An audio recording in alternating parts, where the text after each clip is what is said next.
Welcome to live class. Become 4 students. Foreign exchange, ವಿದೇಶಿ ವಿನಿಮಯ. Foreign exchange, ವಿದೇಶಿ ವಿನಿಮಯ.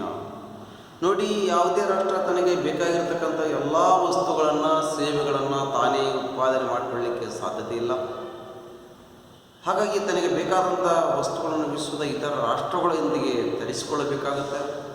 ಹೆಚ್ಚಿನ ಪ್ರಮಾಣದಲ್ಲಿ ಉತ್ಪಾದನೆ ಆಗಿರ್ತಕ್ಕಂಥ ವಸ್ತುಗಳನ್ನು ವಿದೇಶಕ್ಕೆ ರಫ್ತು ಮಾಡಬೇಕಾಗುತ್ತೆ. ಹಾಗಾಗಿ ಏನು ಫಾರಿನ್ ಎಕ್ಸ್ಚೇಂಜ್, ವಿದೇಶಿ ವಿನಿಮಯ ಅನಿವಾರ್ಯ. ಫಾರಿನ್ ಎಕ್ಸ್ಚೇಂಜ್, ವಿದೇಶಿ ವಿನಿಮಯ.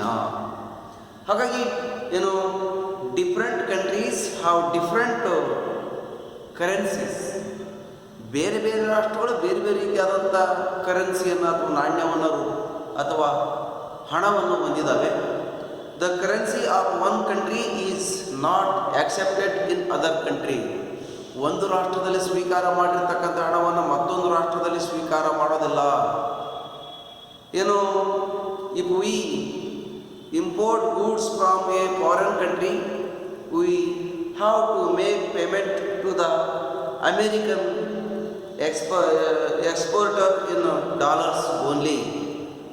Similarly, the foreign imports have to make payments to us in our currency.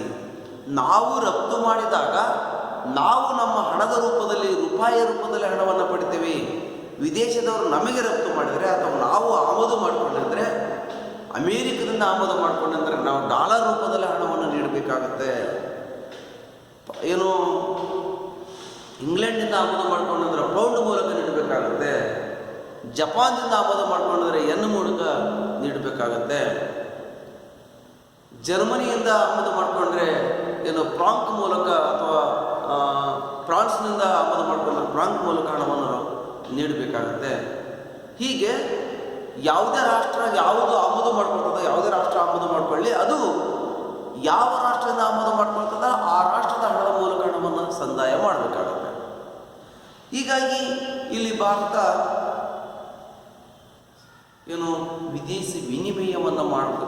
ಇನ್ನು ನಮ್ಮ ರಾಷ್ಟ್ರದಲ್ಲಿ ಅಪರಿವರ್ತನೀಯ ಕಾಗದ ಪದ್ಧತಿ ಇದೆ. ಹಾಗಾಗಿ ನಾವು ಬೇರೆ ರಾಷ್ಟ್ರದಿಂದ ಸರಕುಗಳನ್ನು ಆಮದು ಮಾಡಿಕೊಂಡ್ರೆ ಆ ರಾಷ್ಟ್ರದ ಹಣದ ಮೂಲಕ ಹಣವನ್ನು ನೀಡಬೇಕಾಗುತ್ತೆ, ಆ ಹಣವನ್ನು ಕೊಂಡುಕೊಳ್ಳಬೇಕಾಗತ್ತೆ. ಇದು ವಿದೇಶಿ ವಿನಿಮಯದ ಪ್ರಕ್ರಿಯೆ. ನೋಡಿ, ಯಾವ ದೇಶದಿಂದ ಸರಕುಗಳನ್ನು ಆಮದು ಮಾಡಿಕೊಳ್ಳಲಾಗಿದ್ದು ಆ ದೇಶದ ಹಣದ ರೂಪದಲ್ಲಿ ಹಣವನ್ನು ನೀಡಬೇಕಾಗ್ತದೆ. ನಾವು ಬೇರೆ ರಾಷ್ಟ್ರಕ್ಕೆ ಸರಕುಗಳನ್ನು ಕಳಿಸಿದರೆ ಆ ರಾಷ್ಟ್ರ ನಮ್ಮ ಹಣದ ರೂಪದಲ್ಲಿ ನೀಡಬೇಕಾಗತ್ತೆ. ಹಾಗಾದರೆ ಫಾರಿನ್ ಎಕ್ಸ್ಚೇಂಜ್ ಅಂದರೆ ವಿದೇಶಿ ವಿನಿಮಯ ಅಂದರೆ ಏನು? ಇಲ್ಲಿ ವಿದೇಶದಿಂದ ಸರಕು ಸೇವೆ ಆಮದು ಮಾಡಿಕೊಂಡು ಅವರಿಗೆ ಅವರ ಹಣದಲ್ಲಿನೇ ಸಂದಾಯ ಮಾಡಬೇಕಾಗತ್ತ. ನಮ್ಮ ಹಣವನ್ನು ವಿದೇಶಿ ಹಣಕ್ಕೆ ಪರಿವರ್ತಿಸಿ ಅವರಿಗೆ ಹಣ ಸಂದಾಯ ಮಾಡಬೇಕಾಗ್ತದ. ಉದಾಹರಣೆಗೆ ಜಪಾನ್ದಿಂದ ಸರಕುಗಳನ್ನು ಆಮದು ಮಾಡಿಕೊಳ್ಳಬೇಕಾದರೆ ಮೊದಲು ಜಪಾನ್ ಹಣವನ್ನು ಕೊಂಡುಕೊಳ್ಳಬೇಕಾಗ್ತದ, ಎನ್ನನ್ನು ಪಡೆದುಕೊಳ್ಬೇಕಾಗ್ತದ. ಅನಂತರ ಅಲ್ಲಿಯ ಸರಕುಗಳನ್ನು ಕೊಳ್ಳಬೇಕಾಗುತ್ತೆ. ಮೊದಲು ಎನ್ನನ್ನು ಪಡ್ಕೊಂಡು ಎನ್ನನ್ನು ನೀಡಿ ನಾವು ಸರಕುಗಳನ್ನು ಪಡಿಬೇಕಾಗುತ್ತೆ. ಹಾಗಾಗಿ ಒಂದು ದೇಶದ ಹಣವನ್ನು ಇನ್ನೊಂದು ದೇಶದ ಹಣಕ್ಕೆ ನಿರ್ದಿಷ್ಟ ದರದಲ್ಲಿ ಪರಿವರ್ತಿಸುವುದಕ್ಕೆ ವಿನಿಮಯ ದರ ಅಂತ ಕರೀತಾರೆ. ಒಂದು ದರ, ನಿರ್ದಿಷ್ಟ ದರ ಹೇಳ್ತೇನೆ. ದರ ಹೆಂಗೆ ನಿರ್ಧಾರ ಆಗ್ತದೆ ಅಂತ ಮುಂದೆ ಹೇಳ್ತೇನೆ. ವಿದೇಶಿ ವಿನಿಮಯ ಅಂದರೆ ಏನಂತಂದರೆ, ಒಂದು ರಾಷ್ಟ್ರದ ಹಣವನ್ನು ಮತ್ತೊಂದು ರಾಷ್ಟ್ರದ ಹಣದೊಂದಿಗೆ, ಒಂದು ರಾಷ್ಟ್ರದ ಹಣವನ್ನು ಮತ್ತೊಂದು ರಾಷ್ಟ್ರದ ಹಣದೊಂದಿಗೆ ಒಂದು ನಿರ್ದಿಷ್ಟ ದರದಲ್ಲಿ ವಿನಿಮಯಿಸಲಾಗ್ತದ. ಅಂದರೆ ಭಾರತದ ಇಷ್ಟು ರೂಪಾಯಿಗಳನ್ನು ಕೊಟ್ಟು ಎನ್ನನ್ನು ಪಡೆಯುವುದು ಅಥವಾ ಡಾಲರನ್ನು ಪಡೆಯುವುದು. ಒಂದು ನಿರ್ದಿಷ್ಟ ದರ ಪರಿವರ್ತಿಸುವಂಥದ್ದಕ್ಕೆ ವಿನಿಮಯ ದರ, ಒಂದು ನಿರ್ದಿಷ್ಟ ದರದಲ್ಲಿ ಪರಿವರ್ತಿಸುವಂಥದ್ದಕ್ಕೆ ವಿನಿಮಯ ದರ. ಒಂದು ರಾಷ್ಟ್ರದ ಹಣವನ್ನು ಇನ್ನೊಂದು ರಾಷ್ಟ್ರದ ಹಣದೊಂದಿಗೆ. ನೋಡಿ, ಒಂದು ನಾಣ್ಯವನ್ನು ಒಂದು ದೇಶದ ನಾಣ್ಯವನ್ನು ಇನ್ನೊಂದು ದೇಶದ ನಾಣ್ಯಕ್ಕೆ ಪರಿವರ್ತಿಸುವ ಪ್ರಕ್ರಿಯೆಯನ್ನು ವಿದೇಶಿ ವಿನಿಮಯ ಅಂತ ಕರೀತಾರೆ. Foreign exchange means money in terms of foreign currency. It is the currency of other countries held and used by a particular country. ನೋಡಿ, foreign exchange means money in terms of foreign currency. It is the currency of other countries particular country. The term foreign exchange refers to foreign currency. The discussion on foreign exchange involves the discussion of conversion of one currency into another currency. The rate at which one currency is converted into another currency is called the rate of exchange. ವಿದೇಶಿ ವಿನಿಮಯ ದರ ಅಂತಕ್ಕಂಥ ಯಾವುದೇ ಒಂದು ದರದಲ್ಲಿ ಒಂದು ರಾಷ್ಟ್ರದ ಹಣವನ್ನು ಮತ್ತೊಂದು ರಾಷ್ಟ್ರದ ಹಣದೊಂದಿಗೆ ವಿನಿಮಯ ಮಾಡಲಾಗ್ತದ. Conversion of one currency into another is also considered as foreign exchange transaction. For example, American currency dollar, German currency marks, Japan currency yen, British currency pound, European euro, ಹೀಗೆ ಆ ರಾಷ್ಟ್ರದ ಹಣದೊಂದಿಗೆ ಪರಿವರ್ತನೆ ಮಾಡಲಾಗ್ತದ. Foreign exchange is the trading of currency for another. For example, one can swap the US dollar for the euro. Foreign currency transaction can take place on the foreign exchange market, also known as the forex market ಅಂತ ಕರೀತಾರೆ. Foreign ಮಾರ್ಕೆಟ್ಗೆ foreign exchange ಮಾರ್ಕೆಟ್ಗೆ forex market ಅಂತ ಕರೀತಾರೆ, ಅಥವಾ FM forex market ಅಂತಕ್ಕಂಥದ್ದು. ಇಲ್ಲಿ ಏನು FX ಫಾರೆಕ್ಸ್ ಮಾರ್ಕೆಟ್ ಅಂತಕ್ಕಂಥದ್ದು. ಇಲ್ಲಿ ವಿದೇಶಿ ವಿನಿಮಯ ಎಂದರೆ ವಿದೇಶಿ ವ್ಯಾಪಾರ ಮತ್ತು ವಿದೇಶಿ ಹೂಡಿಕೆಗೆ ಹಣಕಾಸು ಒದಗಿಸಲು ದೇಶವೊಂದರ ಸ್ವದೇಶಿ ನಾಣ್ಯವನ್ನು ವಿದೇಶಿ ನಾಣ್ಯಗಳಿಗೆ ವಿನಿಮಯಿಸುವುದಾಗಿರ್ತಕ್ಕಂಥದ್ದಾಗಿದೆ. ಅಂದರೆ ಭಾರತ ಅಮೇರಿಕದಿಂದ ವಸ್ತುಗಳನ್ನು ಆಮದು ಮಾಡಿಕೊಳ್ಳಬೇಕಾದರೆ ಅಮೇರಿಕದ ಡಾಲರ್ಗೆ ಏನು ಆಮದು ಮಾಡಿಕೊಳ್ಳಬೇಕಾದರೆ ಅಮೇರಿಕದ ಡಾಲರ್ಗಳೇ ಬೇಕಾಗುತ್ತೆ. ಅಮೇರಿಕವರು ಭಾರತದ ಸರಕುಗಳನ್ನು ಕೊಂಡ್ಕೊಳ್ಬೇಕಂತಂದರೆ ಭಾರತದ ರೂಪಾಯಿನೇ ಅದಕ್ಕೆ ಬೇಕಾಗ್ತದೆ. ಹಾಗಾಗಿ ಭಾರತ ಅಮೇರಿಕದ ಸರಕುಗಳನ್ನು ಅಪೇಕ್ಷೆ ಪಟ್ಟಂದರೆ ಡಾಲರನ್ನು ಕೊಂಡ್ಕೊಳ್ಬೇಕಾಗುತ್ತೆ. ಅಮೇರಿಕ ಭಾರತದ ಸರಕುಗಳನ್ನು ಕೊಂಡ್ಕೊಳ್ಬೇಕಾದ್ರೆ ಭಾರತ ರೂಪಾಯಿಯನ್ನು ಕೊಂಡ್ಕೊಳ್ಬೇಕಾಗುತ್ತೆ. ಇಟ್ ಮೀನ್ಸ್ ಡಾಲರ್ನ ರೂಪಾಯಿಗೆ ಪರಿವರ್ತಿಸಬೇಕಾಗ್ತದೆ. ರೇಟ್ ಆಫ್ ಎಕ್ಸ್ಚೇಂಜ್, ವಿದೇಶಿ ವಿನಿಮಯ ದರವನ್ನು ನಿರ್ಧರಿಸಬೇಕಾಗ್ತದೆ.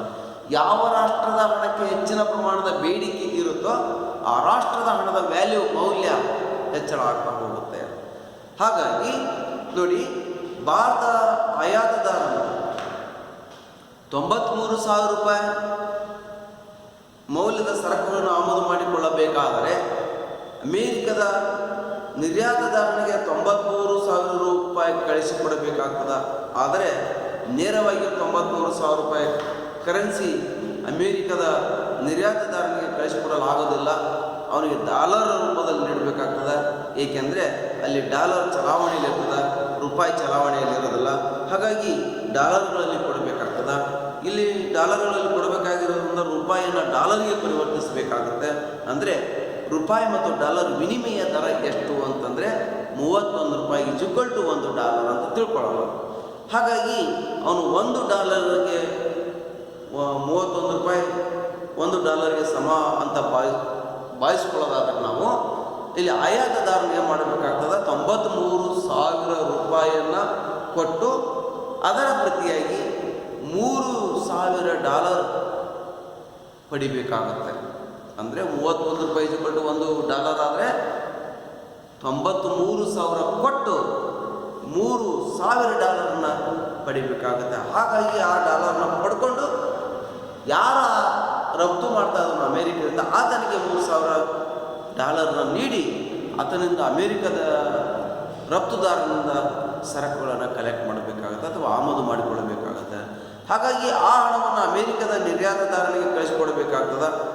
The rate of exchange is determined by the force of demand and supply of the domestic currency in terms of the foreign currency. ನೋಡಿ, ಸ್ವದೇಶಿ ಹಣದ ಬೇಡಿಕೆ ಮತ್ತು ಪೂರೈಕೆ, ವಿದೇಶಿ ಹಣದ ಬೇಡಿಕೆ ಮತ್ತು ಪೂರೈಕೆ ಇವುಗಳ ಆಧಾರದ ಮೇಲೆ ವಿನಿಮಯ ದರ ನಿರ್ಧಾರವಾಗುತ್ತೆ. ನೋಡಿ, ವಿದೇಶಿ ವಿನಿಮಯ 2 ಕಾರಣಗಳಿಂದ ನಡೀತದೆ. ಒಂದು, ಅಂತಾರಾಷ್ಟ್ರೀಯ ವ್ಯಾಪಾರ ಹೆಚ್ಚುತ್ತಿರುವುದರಿಂದ ಎರಡನೇದಾಗಿ ಜಗತ್ತಿನ ಎಲ್ಲ ರಾಷ್ಟ್ರಗಳು ಏಕರೂಪದ ನಾಣ್ಯಗಳನ್ನು ಹೊಂದಿರದೇ ಇರುವುದರಿಂದ ಹಾಗಾಗಿ ಇಲ್ಲಿ ವಿದೇಶಿ ವಿನಿಮಯ ಅಂತಕ್ಕಂಥದ್ದು ಕಂಡುಬರ್ತದೆ. ವಿದೇಶಿ ಒಂದು ರಾಷ್ಟ್ರದ ಹಣವನ್ನು ಇನ್ನೊಂದು ರಾಷ್ಟ್ರದ ಹಣಕ್ಕೆ ಪರಿವರ್ತಿಸುವುದು ಯಾಕೆ ಕಂಡುಬರ್ತದೆ ಅಂತಂದರೆ ಅಂತಾರಾಷ್ಟ್ರೀಯ ವ್ಯಾಪಾರ ನಡೀತಾ ಇದೆ, ಅದ್ರ ಜೊತೆಗೆ ಹೆಚ್ಚಳ ಆಗ್ತಾ ಇದೆ. ಅದ್ರ ಜೊತೆಗೆ ಜಗತ್ತಿನ ಎಲ್ಲ ರಾಷ್ಟ್ರಗಳು ಕೂಡ ಏಕರೂಪವಾಗಿರ್ತಕ್ಕಂಥ ನಾಣ್ಯವನ್ನು ಹೊಂದಿಲ್ಲ. ಪ್ರತಿ ರಾಷ್ಟ್ರ ತನ್ನದೇ ಆಗಿರ್ತಕ್ಕಂಥ ಹಣವನ್ನು ಹೊಂದಿದೆ. ಹಾಗಾಗಿ ವಿದೇಶಿ ವಿನಿಮಯ ಅನಿವಾರ್ಯ, ಅವಶ್ಯ. ಹಾಗಾಗಿ foreign exchange is important for a country to conclude transactions with other countries. Its earning is of great importance for maintaining equilibrium in the balance of payment. ಸಂದಾಯ ಬಾಕಿಯಲ್ಲಿ ಏನು ವಿದೇಶಿ ವಿನಿಮಯ ಬಹಳ ಪ್ರಾಮುಖ್ಯತೆ ಉಳ್ಳಂಥದ್ದು. ಇಲ್ಲಿ ವಿದೇಶಿ ಕರೆನ್ಸಿ ಹಣವನ್ನು ಹೆಚ್ಚಿನ ಪ್ರಮಾಣದಲ್ಲಿ ಇಟ್ಟುಕೊಳ್ಳುವಂಥ ದೇಶ ಯಾವುದು ಅದು ಪ್ರಬಲ ರಾಷ್ಟ್ರ ಅಥವಾ ಹೆಚ್ಚು ವಿದೇಶಿ ವಿನಿಮಯವನ್ನು ಹೊಂದಿರತಕ್ಕಂಥ ರಾಷ್ಟ್ರ ಅಥವಾ ಅಂತಾರಾಷ್ಟ್ರೀಯ ವ್ಯಾಪಾರವನ್ನು ಹೆಚ್ಚು ಪ್ರಬಲವಾಗಿ ಹೊಂದಿರತಕ್ಕಂಥ ರಾಷ್ಟ್ರ ಅಂತ ಹೇಳ್ಬೋದು. ಯಾವುದೇ ರಾಷ್ಟ್ರ ಅಧಿಕ ಪ್ರಮಾಣದಲ್ಲಿ ವಿದೇಶಿ ವಿನಿಮಯ ಅಥವಾ ಡಾಲರು, ಪೌಂಡು, ಎನ್ನು, ಫ್ರಾಂಕ್ ಇವುಗಳನ್ನು ಇಟ್ಕೊಳ್ಳಿಕ್ಕೆ ಪ್ರಯತ್ನವನ್ನು ಮಾಡ್ತದೆ. ಯಾವ ರಾಷ್ಟ್ರ ವಿದೇಶಿ ಹಣವನ್ನು ಹೆಚ್ಚು ಇಟ್ಕೊಳ್ಳಿಕ್ಕೆ ವಿನಿಮಯ ಅಥವಾ ಹಣವನ್ನು ಇಟ್ಕೊಳ್ಳಿಕ್ಕೆ ಪ್ರಯತ್ನವನ್ನು ಮಾಡುತ್ತೋ ಆ ರಾಷ್ಟ್ರ ಅಂತಾರಾಷ್ಟ್ರೀಯ ವ್ಯಾಪಾರವನ್ನು ಸರಳವಾಗಿ ಮಾಡಲಿಕ್ಕೆ ಸಾಧ್ಯತೆ ಆಗುತ್ತೆ. ಇನ್ನು ನೆಕ್ಸ್ಟ್ ವಿದೇಶಿ ವಿನಿಮಯ ದರ ನೋಡೋಣ.